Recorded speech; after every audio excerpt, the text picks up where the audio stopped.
이제 진짜로 거의 다 왔습니다. 김민재가 빠르면 5월 3일에 조기 우승을 하게 됐거든요.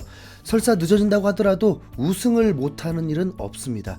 물론 이미 31라운드를 하기 전에도 나폴리만 혼자 승점 75점이고 2위인 라치오가 61점, 3위 유벤투스가 59점으로 그냥 자릿수 자체가 다르면서 크게 앞서 나가고 있었습니다. 반타작만 해도 우승인 상황. 그러나 나폴리는 챔스 8강에서 리그로 치면 5위인 AC 밀란을 만나서 무기력하게 탈락하고 말았습니다. 오시멘의 부상, 김민재 결장 등 문제가 없었던 건 아니지만 핵심 선수 한두 명이 빠지자 전력이 확 약해지는 느낌이었죠. 그리고 남은 8경기 중에는 3위 유벤투스, 6위 인터밀란, 8위 볼로냐, 9위 우디네스와 같이 중위권 이상인 팀이 4팀이라서 안 좋은 분위기가 계속 이어지면 막판에 혹시 역전당할 가능성이 또 아예 없지만은 않았고요.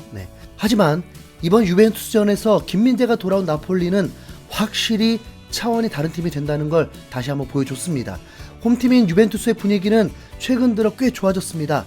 일단 승점 15점이 복구되면서 리그 3위로 순위가 올랐고 유로파리그 4강, 코파 이탈리아 4강 등 2관왕을 노릴 수 있는 상태죠. 그러나 유벤투스 입장에서 나폴리는 악몽 같은 팀입니다. 지난 1월에 있었던 맞대결에서 1대5로 완전히 박살났고 일주일 뒤에는 승점 삭감으로 멘탈까지 완전 부서졌을 겁니다. 당시 기준으로 유벤투스는 리그 최소 실점팀이었고 8경기 동안 무실점 연승으로 기세가 최고조인 팀이었는데요. 김민재의 수비에 틀어막히고 나폴리의 공격에 완벽히 뚫리면서 말 그대로 완패를 당했습니다. 챔스 탈락의 여파로 흔들리고 있는 나폴리에게는 버거울 수도 있는 상대였는데 극적인 극장골을 터뜨리면서 유벤투스에게 승리한 겁니다.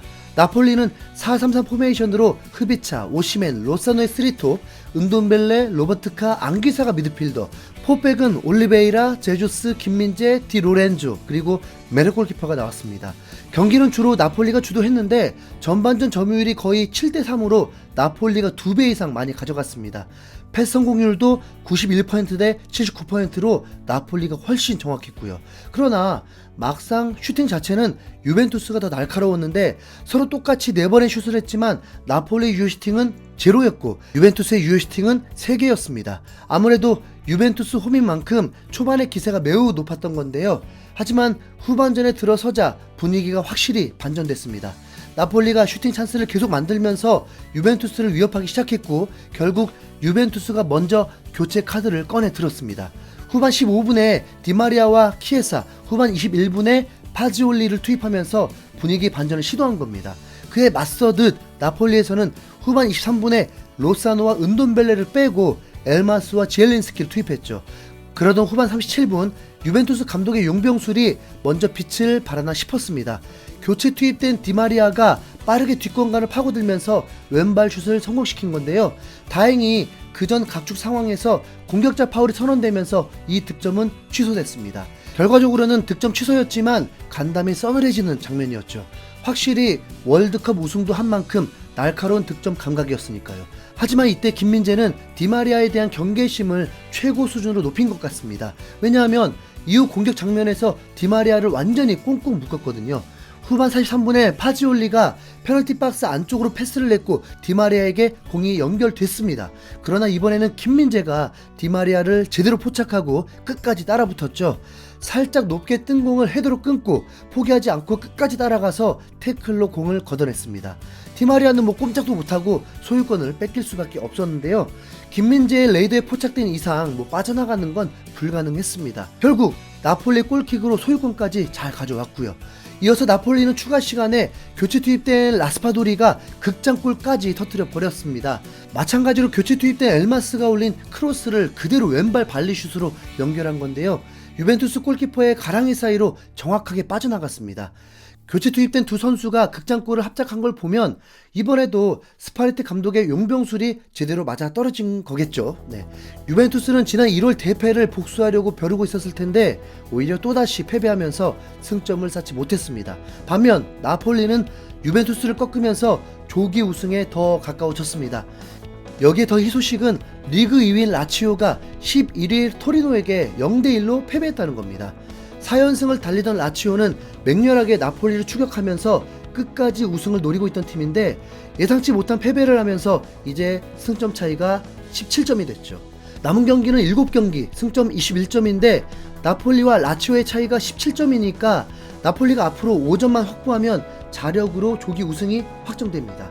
나폴리의 경기 일정을 보면 29일에 리그 14위 살라르티나와 홈에서 맞붙은 다음에 다음 달 3일에 리그 9위 우디네세와는 원정 경기를 하게 되는데요.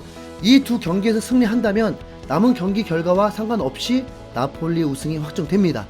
물론 다른 변수가 생긴다면 더 빨라질 수도 있죠. 만일 2위 라치오가 다음 경기에 인터 밀란에게 또 패배하고 3위 유벤투스도 볼로냐에게 승리를 하지 못한다면 바로 나폴리 우승이 확정입니다. 하지만 이런 행운이 없더라도 충분히 우승이 가능하니까요. 이런 상황을 바랄 필요는 없습니다. 김민재가 없던 지난 밀란전과는 달리 확실히 나폴리는 공수양면에서 달라진 모습을 보여줬습니다. 그건 김민재의 스탯을 보면 정확한 이유를 알 수 있습니다. 김민재는 87개의 패스를 시도해서 91%의 성공률을 기록했고 그중 최전방 지역으로 향한 패스가 무려 11개나 됩니다.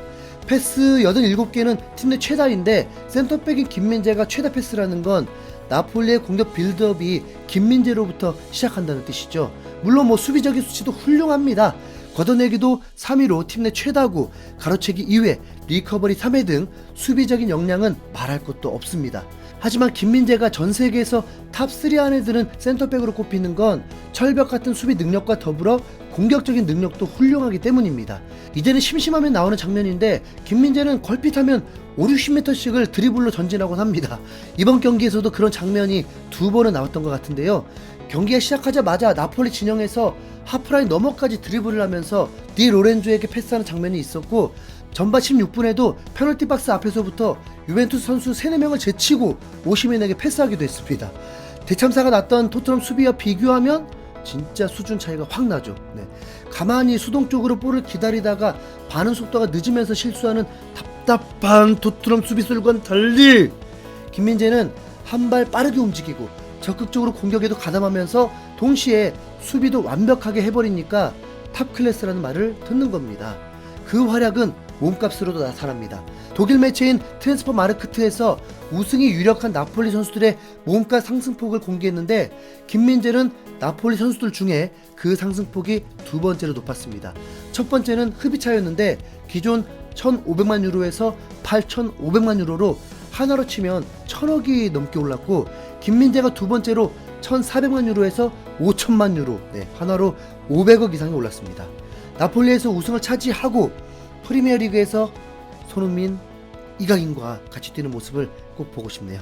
여러분, 아직 김민재 용서 안 될까요? 이상 흰수염고래였습니다. 감사합니다.